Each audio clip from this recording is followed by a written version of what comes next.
न सदासिन्नो सदासित् तदानीं नासिद्रजो नो व्योमा परो यत् किमावरीवः कुह कस्य शर्मन्नम्भः किमासीत् गहनं गभीरं। सृष्टि से पहले सत नहीं था, असत भी नहीं, अंतरिक्ष भी नहीं, आकाश भी नहीं था। छिपा था क्या, कहाँ, किसने ढका था? उस पल तो अगम अतल जल भी कहाँ था।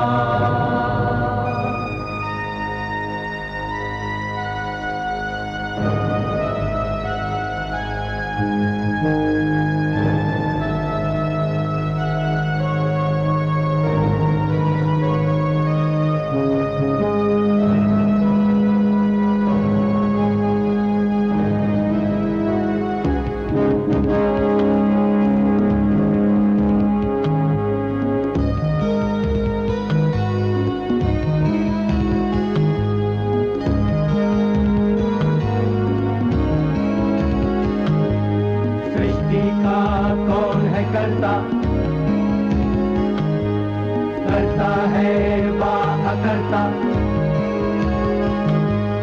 ऊंचे आकाश में रहता, सदा अध्यक्ष बना रहता। वही सचमुच में जानता या नहीं भी जानता है, किसी को नहीं पता, नहीं पता, नहीं है पता, नहीं है पता।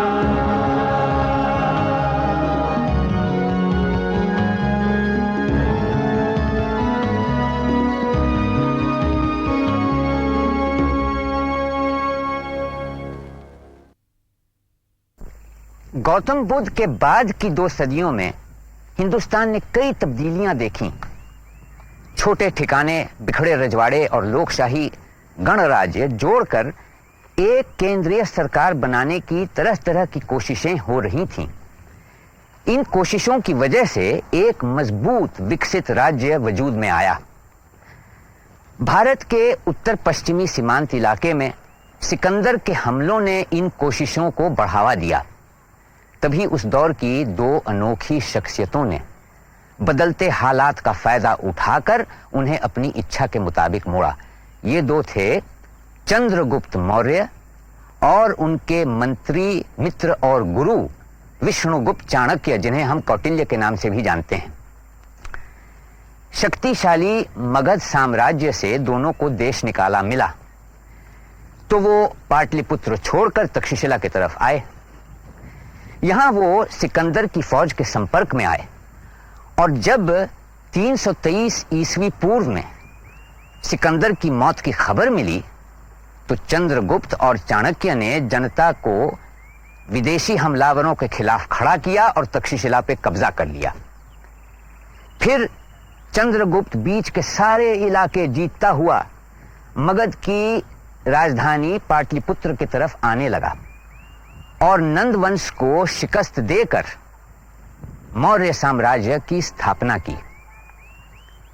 मौर्य साम्राज्य अरब सागर से बंगाल की खाड़ी तक और उत्तर में कश्मीर और काबुल तक फैला हुआ था। ओम भूर्भुवः स्वः तत्सवितुर्वरेण्यं भर्गो देवस्य धीमहि धियो यो नः प्रचोदयात्। हे तेजोमय सूर्य देवता, मैं चणक का पुत्र विष्णुगुप्त तुम्हें अर्घ्य समर्पित करता हूं, स्वीकार करो। इस जम्बूद्वीप के लोक समाज में तुम्हारा प्रकाश फैले, ये समाज महानता को पाए, यही मेरी प्रार्थना है। आशीर्वाद दो।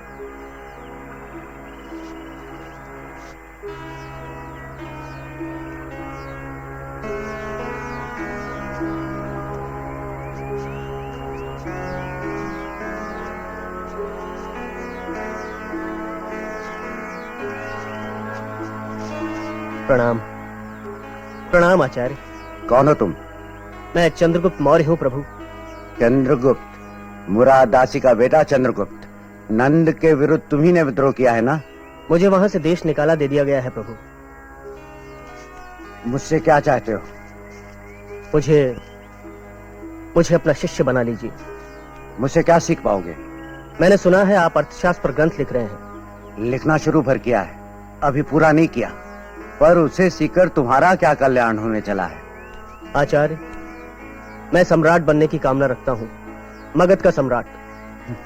तुम सम्राट? अरे तुम तो क्षत्रिय भी नहीं हो, मेंढकी को जुकाम हुआ चाहता है। आचार्य, मगध का राजा नंद क्या क्षत्रिय है? ना हो, पर उसके पास राज्य तो है। चंद्रगुप्त, अर्थशास्त्र राज्य को संगठित करना, प्रशासन करना सिखाता है। ये तुम्हारे काम की चीज नहीं। इससे तो उन्हीं को लाभ होगा जिन्हें प्रशासन करना है, और प्रशासन करने के लिए जिनके पास राज्य है। आचार्य, मुझे भी सिखाइए कि राज्य कैसे जीता जाता है, मगध जैसा राज्य। स्वप्न को यथार्थ में बदलना सबके बस की बात नहीं चंद्रगुप्त। किंतु स्वप्न देखना भी तो सबके बस की बात नहीं है आचार्य। आप सचमुच विश्वास करते हैं कि साधारण जन की स्वाभाविक भलाई पर निर्भर किया जा सकता है? उसके भरोसे एक सुसंगठित राज्य का निर्माण हो सकता है? नहीं आचार्य, इससे बड़ा अनर्थ नहीं। आप जिस साधारण जन की महान प्रशंसा करते हैं, वो आहार, निद्रा, भय, मैथुन में डूबा रहता है। अपने और अपने परिवार के बाहर उसका कोई संसार नहीं होता, और समाज को तो जरा भी नहीं समझता वो। और राजा, क्या राजा की गुणशीलता पर विश्वास किया जा सकता है? वो तो और भी खतरनाक होता है, और मूर्ख भी। कुछ अपवादों को छोड़कर ज्यादातर राजाओं पर ताकत का नशा छा जाता है। अगर प्रतिबंध ना हो तो वो अपना स्वार्थ साधने में लग जाते हैं और समाज को बर्बाद कर देते हैं, साधारण जन से भी ज्यादा। नहीं आचार्य, आवश्यकता है एक प्रणाली की, एक पद्धति की, लोहे में ढले नियमों की। ऐसे नियम जो शब्दों की लौह कवच पहने हो, जिन्हें आसानी से तोड़ा ना जा सके। इसीलिए मेरा ग्रंथ। ऐसे ग्रंथ कौन पढ़ेगा? 2 विद्वान 4 बुद्धिजीवी पढ़ लेंगे, संभवतः बड़े बड़े शब्दों के सहारे तर्क भी कर लेंगे, पर इससे कोई अंतर नहीं पड़ता। ऐसे विद्वानों के हाथों समाज नहीं बनता। ये तो सर्वमान्य है कि ग्रंथ चिरंतन है, सनातन है। हो सकता है कालांतर में कोई तुम्हारी बुद्धि की प्रशंसा करे, तुम्हारी दृढ़ता और तुम्हारे तर्क को महत्व दे, और उस पर आचरण भी करे। और कितने ग्रंथ लिखे गए हैं अर्थशास्त्र पर उसका परिणाम? जानता हूं, खूब अच्छी तरह जानता हूं, पर अच्छे से अच्छा विचार शून्य में खड़ा नहीं हो सकता आचार्य। उसे ठोस पीठिका चाहिए, शक्ति और शस्त्र का समर्पण चाहिए, नहीं तो वो पवित्र विचार बना रह जाता है। आशय, मैं पाटलिपुत्र जा रहा हूं, मगध में अपने विचारों का समर्थन ढूंढने। पाटलिपुत्र? उस व्यभिचारी नंद के दरबार में तुम्हें क्या समर्थन मिलेगा? लोभ और विलास में गले तक डूबा हुआ वो पतित, वो तुम्हारी बात सुनेगा भी? मगध जाना चाहते हैं विष्णुगुप्त, जहां ब्राह्मण और क्षत्रियों की कन्याएं कूल्हे मटकाती हैं और सम्राट घंटों बैठा उनका नाच देखता रहता। जो हो आचार्य, इस वक्त मुझे अर्थशास्त्र की चिंता है, नाट्यशास्त्र की नहीं।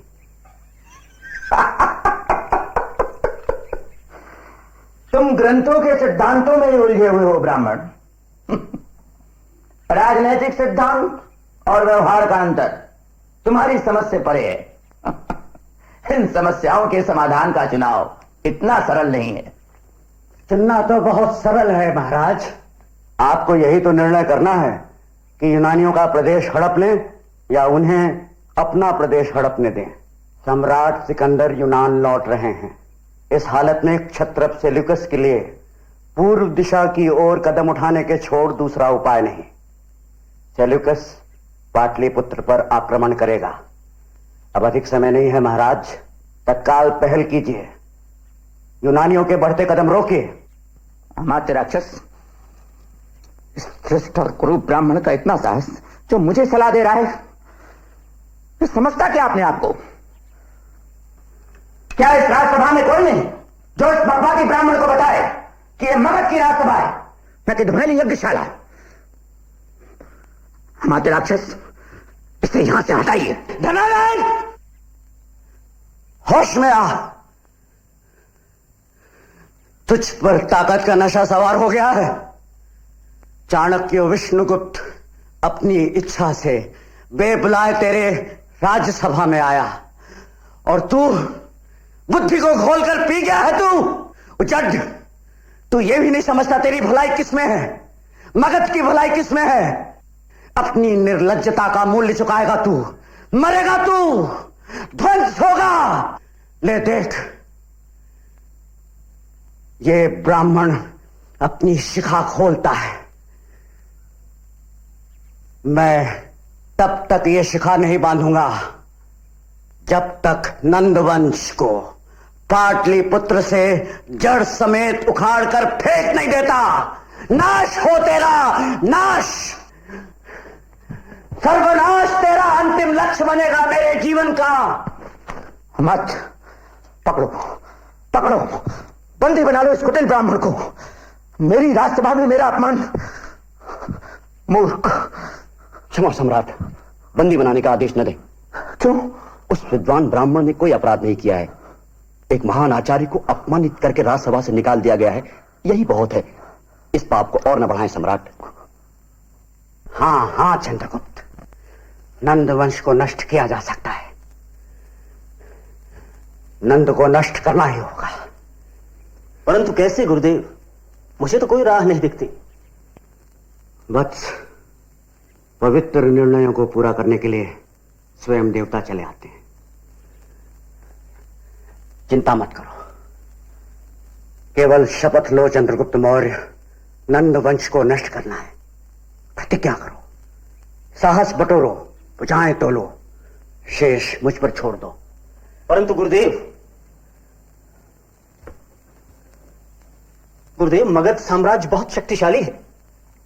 नहीं है, शक्तिशाली दिखता है उन्हें जो सतही दृष्टि से देखते हैं। नंद के प्रशासन में कोई सुखी नहीं है, सब तरफ असंतोष फैला हुआ है। कर की दरें ऊंची हैं, जीवन सुरक्षित नहीं। राजा लोभी और भ्रष्टाचारी है, राज्य सभासद पतनशील है, और तो और अमात्यगण भी दुखी हैं। गुरुदेव, फिर भी अमात्य राक्षस हैं, यही ना? मैं जानता हूं, वही एक समस्या है, वही एक है जो गलत निष्ठा की पताका उठाए डूबते हुए राज्य को बचाने में लगा हुआ है। सही है चंद्रगुप्त, वही एक समस्या है। पर चिंता मत करो, हल तो हर समस्या का होता है, उसे ढूंढना पड़ता है। अमात्य राक्षस को भी घुटने टेकने पड़ेंगे। उसके पास स्वप्न नहीं है चंद्रगुप्त।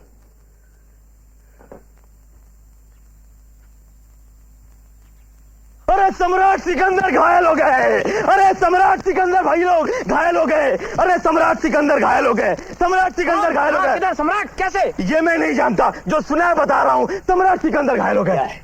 सम्राट सिकंदर कैसे घायल हो गए? सुना है कि रास्ते में मगध के सिपाहियों ने छुपकर हमला किया था। सिपाहियों, कूद कूद करो!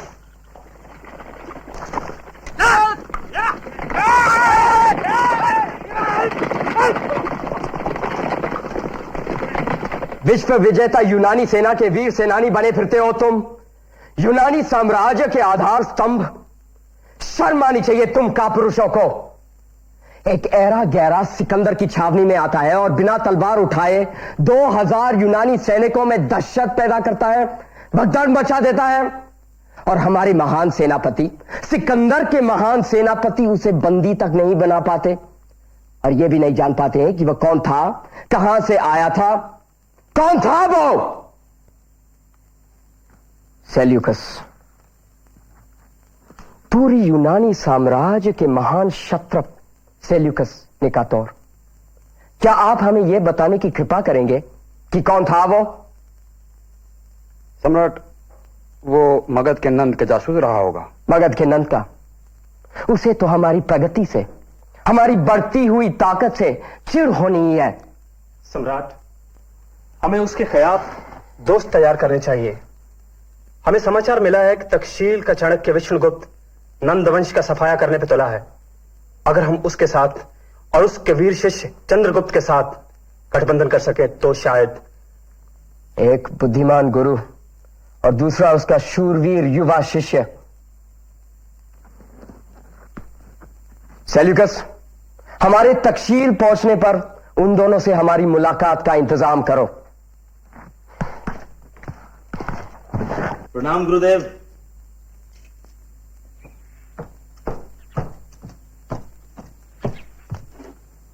चंद्रगुप्त, इनसे मिलो।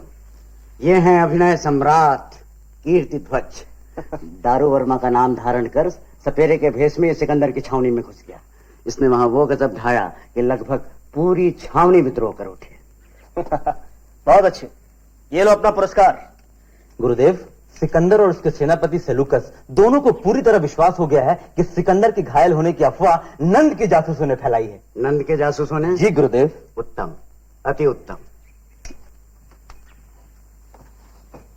परंतु गुरुदेव, इससे हमें क्या लाभ?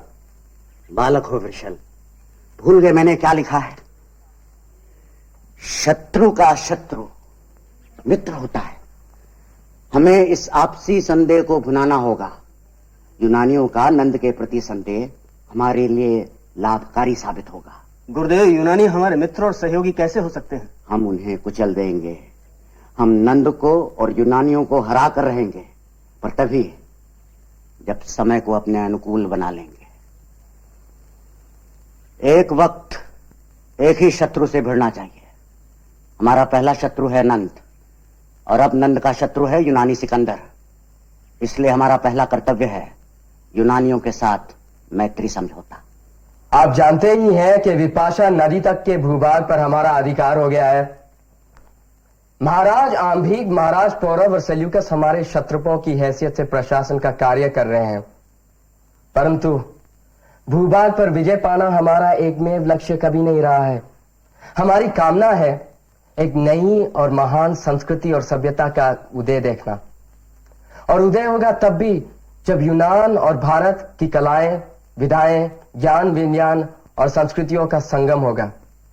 क्योंकि यूनान और भारत के लोक समाज ही एकमात्र सुसभ्य समाज है। विद्वान आचार्य, हम इस प्रयास की सफलता के लिए आपका आशीर्वाद चाहते हैं। संस्कृतियों का संगम अद्भुत विचार है। धन्य हो। धन्य हो, धन्य हो।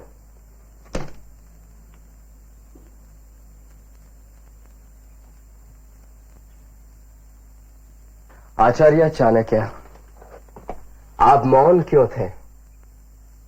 मैं सोचता था सम्राट कि शब्दों के संगीत में तल्लीन हो जाना हम भारतीयों की विशेषता है। लगता है आप पर भी रंग चढ़ गया है।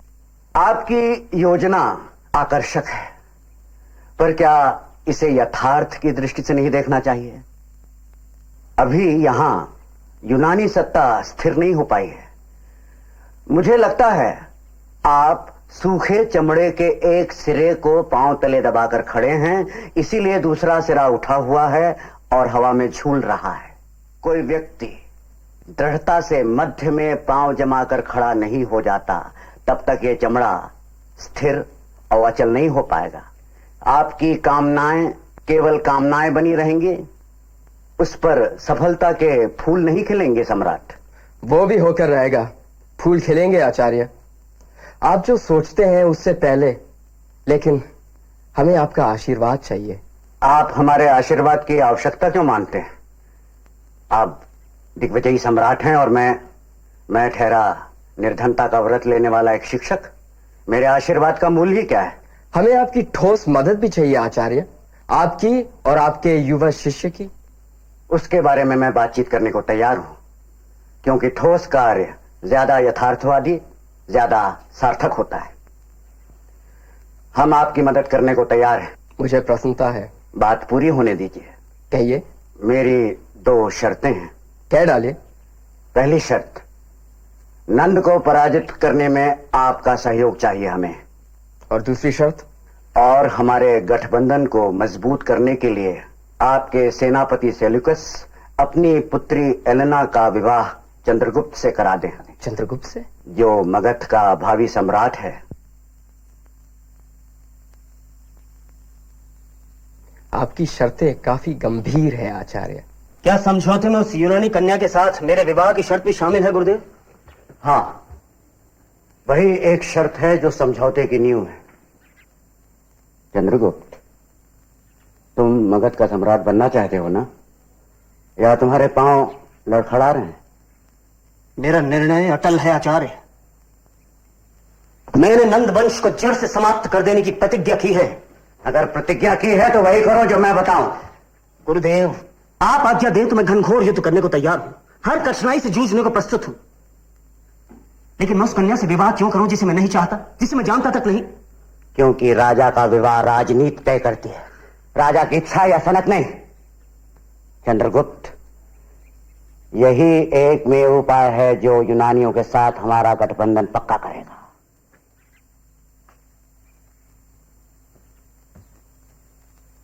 दो शत्रुओं को साथ झेलना चाहते हो क्या? तुम एलेना से ब्याह करोगे? नहीं गुरुदेव, मैं ऐसा नहीं कर सकता। मैं सुवासिनी को... सुवासिनी? कौन सुवासिनी? शक्कटार की पुत्री, नंद के सुरक्षा मंत्री की पुत्री। और सुवासिनी से ब्याह करके तुम्हें क्या लाभ होगा? सोचो चंद्रगुप्त, सोचो। तुम्हारे जीवन का लक्ष्य क्या है? तुम्हारी महत्वाकांक्षा क्या है? तुम्हारा स्वप्न क्या है? मत भूलो, तुम्हारा जन्म प्रेम की रंगरेलियां मनाने के लिए नहीं हुआ है। निकट भविष्य में तुम मगध के, पूरे जम्बद्वीप के एक छत्र सम्राट बनोगे। उस सुनहले स्वप्न को साकार करने के लिए तुम्हें एलेना से ब्याह करना है, और वो तुम करोगे। पता नहीं तुम तक्षशिला से लौट सकोगे भी या नहीं। मैं आऊंगा सुवासिनी, शिक्षा पूरी होते ही लौट आऊंगा। नहीं, सम्राट तुम्हारा विद्रोह माफ नहीं करेंगे। ये बिछो अनिवार्य था ना चंद्रगुप्त। हम लोग लकड़ी के लट्ठों की तरह हैं, बहती नदी में अचानक मिल जाते हैं, कुछ देर साथ बहते हैं और फिर बिछड़ जाते हैं। मेरा निर्णय अटल है सुवासिनी, मैं अवश्य लौटूंगा और मगध का सम्राट बनकर ही लौटूंगा।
तुम्हारी पुत्री का लावण्य शब्दों से परे है।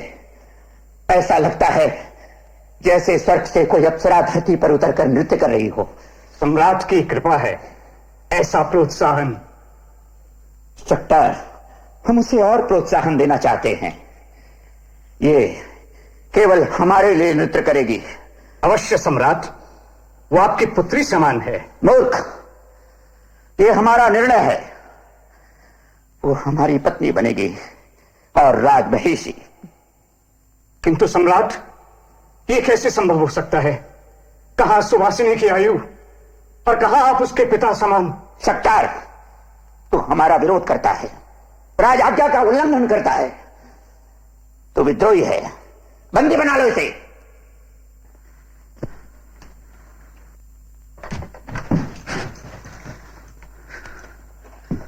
सम्राट, आप ये अन्याय नहीं कर सकते। नहीं, ये विद्रोही है। शक्तार, अगर तुमने अपनी पुत्री का विवाह हमसे नहीं किया तो तुम्हें मृत्युदंड दिया जाएगा। ले जाओ इसे।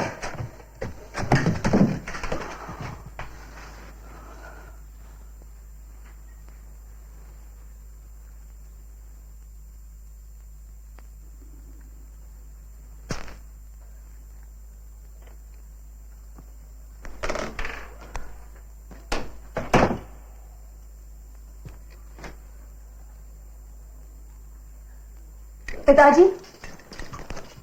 बेटी, बेटी। पिताजी, सम्राट की आज्ञा का पालन क्यों नहीं कर लेते? नहीं, नहीं बेटी, नहीं। मैं तुझे उस व्यभिचारी की वासना का शिकार नहीं बनने दूंगा। वो विवाह ही की तो बात कर रहा है ना। आप मेरा कन्यादान कर दीजिए, नहीं तो वो आपकी हत्या करवा देगा। होने दे मेरी हत्या। इस लोभी राजा के शासन में अब मुझे जीवित रहना भी नहीं है। इससे तो अच्छा होगा मैं विष पीकर मर जाऊं। क्यों? तू क्यों मरेगी? तू भाग भी तो सकती है।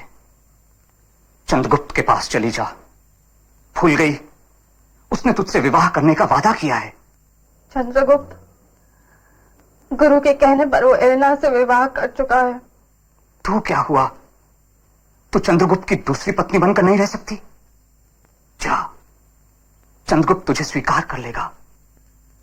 वो तो स्वीकार कर लेता, लेकिन चाणक्य विष्णुगुप्त की इस चाल ने हमारे मैत्री के द्वार बंद कर दिए हैं।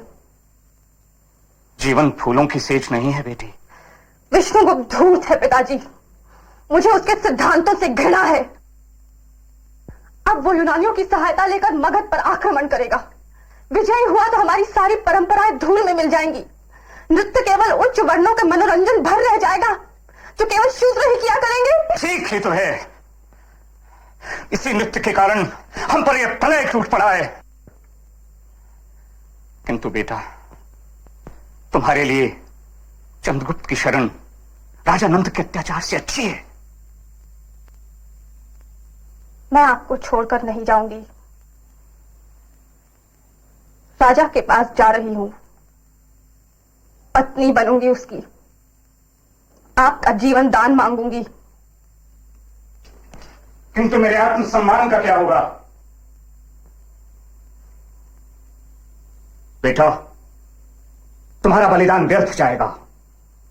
एक बार जो धनानंद का विरोध करता है, फिर दोबारा उसका विश्वास पात्र नहीं बन सकता।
मालिक,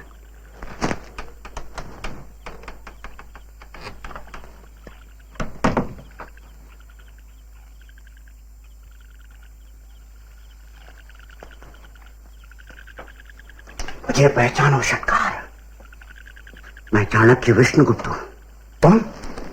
तुम यहां किस लिए आए हो? यहां तुम सुरक्षित नहीं। मैं जानता हूं यहां तुम्हारे साथ क्या होगा। तुम्हें ले चलने के लिए आया हूं। शायद तुम्हें मालूम नहीं, इस मकान के चारों ओर नंद के शस्त्रधारी रक्षक पहरा दे रहे हैं। इनमें से कई रक्षक हमारे साथ हैं। सोच विचार मत करो, चलो। विष्णुगुप्त, पहले मुझे मालूम तो हो कि अपनी इस मुक्ति का मुझे क्या मूल्य चुकाना होगा। कोई मूल्य नहीं चुकाना होगा मंत्री महोदय। मेरे पास चंद्रगुप्त का लिखा आदेश है। उसके नए शासन में आप रक्षा मंत्री होंगे। शासन जिसका अस्तित्व ही नहीं है। सूर्य उदित होकर रहेगा, अब अधिक विलंब नहीं है। बेविचारी नंद का शासन तुम्हारे और अमात्य राक्षस जैसे लोगों के बल पर टिका हुआ है। ऐसे शासन के दास बने रहना चाहते हो जिसमें तुम्हारी पुत्री को बलपूर्वक पत्नी बना लिया जाता है? मंत्री की पुत्री तक को नहीं षटकार, इस राज्य को तहस नहस करना होगा। हम जानते हैं नंद के कई मंत्री ईमानदार और कार्यक्षम हैं। हम उनका सम्मान करते हैं। नए मंत्री परिषद में उन्हें स्थान मिलेगा तुम्हारी सलाह पर। अब अधिक समय नहीं है, निर्णय करो। कैसा निर्णय? यही कि तुम किसकी सेवा करना चाहते हो, किसके प्रति है तुम्हारी निष्ठा, मगध और जम्बूद्वीप के प्रति या एक क्रूर और कापुरुष शासक के प्रति? सुवासिनी का क्या होगा? उसे नहीं बचा पाओगे? उसकी कोई आवश्यकता नहीं, पर मैं इतना आश्वासन देता हूं, चंद्रगुप्त मौर्य के शासक बन जाने पर सुहासिनी का बाल भी बांका नहीं होगा। चिंता मत करो, चलो।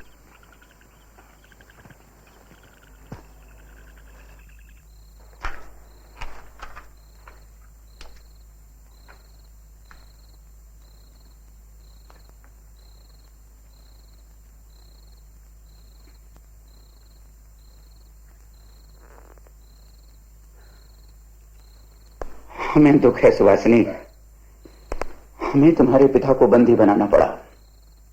इसके सिवा दूसरा कोई उपाय भी तो नहीं था। एक नारी को डराने धमकाने के लिए आप और कर भी क्या सकते थे?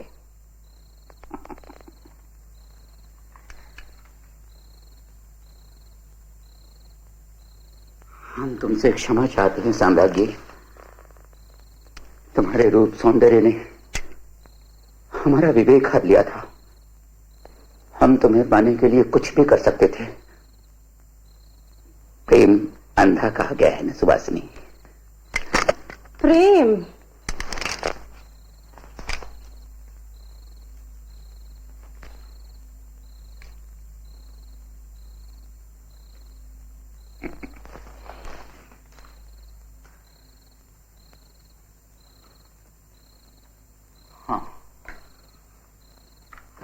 हाँ सुवासिनी, प्रेम, विशुद्ध प्रेम। प्रेम को साधने का उपाय चाहे प्रेरणा हो, पर है तो प्रेम ही। क्या तुम अब भी मुझसे रुकी हुई हो? मैं सब कुछ स्वीकार कर चुकी हूं सम्राट। सम्राट? क्या केवल सम्राट? काश तुम मेरे हृदय में झांक कर देख पाती सुवासिनी। क्षमा करें प्रभु, ये पत्र पकड़ा गया है, स्वामी से देख ले।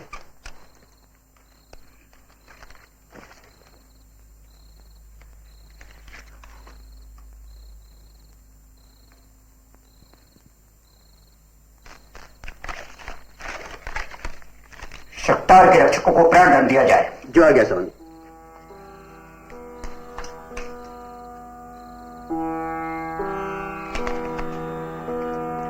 ये वास्तव में तुम्हारे ही काम का है सुवासिनी।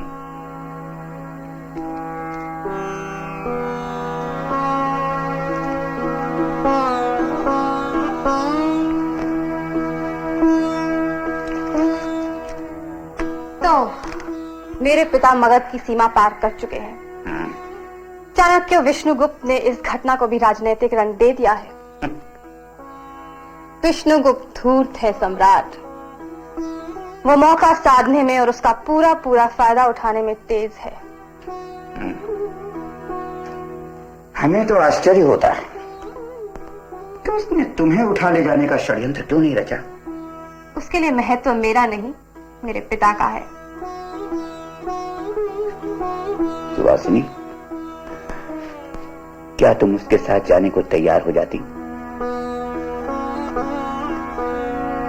महाराज, विष्णुगुप्त भले ही भूल जाए, आप कभी ना भूले।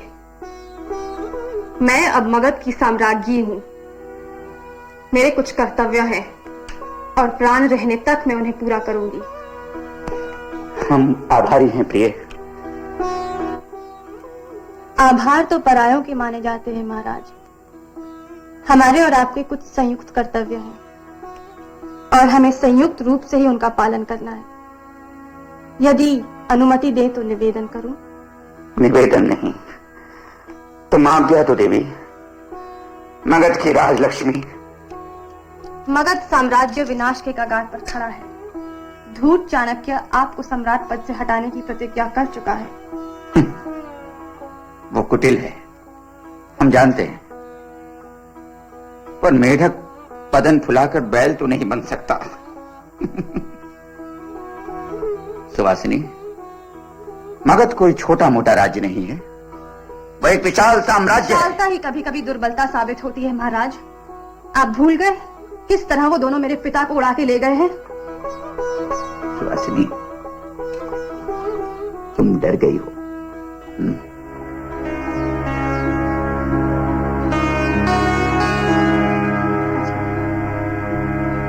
फिर भी हमें उनकी कोशिश नाकाम करनी होगी। कैसे? मित्र जोड़कर। मित्र? हाँ, गणों और संघों को अपनी तरफ खींचकर, क्योंकि उन्हीं को चंद्रगुप्त और विष्णुगुप्त से सबसे ज्यादा खतरा है। हमें गणों को विश्वास दिलाना होगा कि हम उनके खिलाफ युद्ध कभी नहीं करेंगे। तभी वे चंद्रगुप्त के बढ़ते कदम रोकेंगे, तभी मगध सुरक्षित रह पाएगा। संघ भी कारगर साबित हो सकते हैं। बुद्ध के प्रभाव के कारण वैदिक दर्शन लड़खड़ा रहा है और वैदिक दर्शन साधारण जन समुदाय पर छाए हुए हैं। हमें उन्हें शक्ति देनी चाहिए ताकि चंद्रगुप्त के खिलाफ विरोध करने की मानसिकता अपने आप बने। फिर कोई शक्ति मगध की तरफ आंख उठाकर देखने का साहस नहीं कर पाएगी।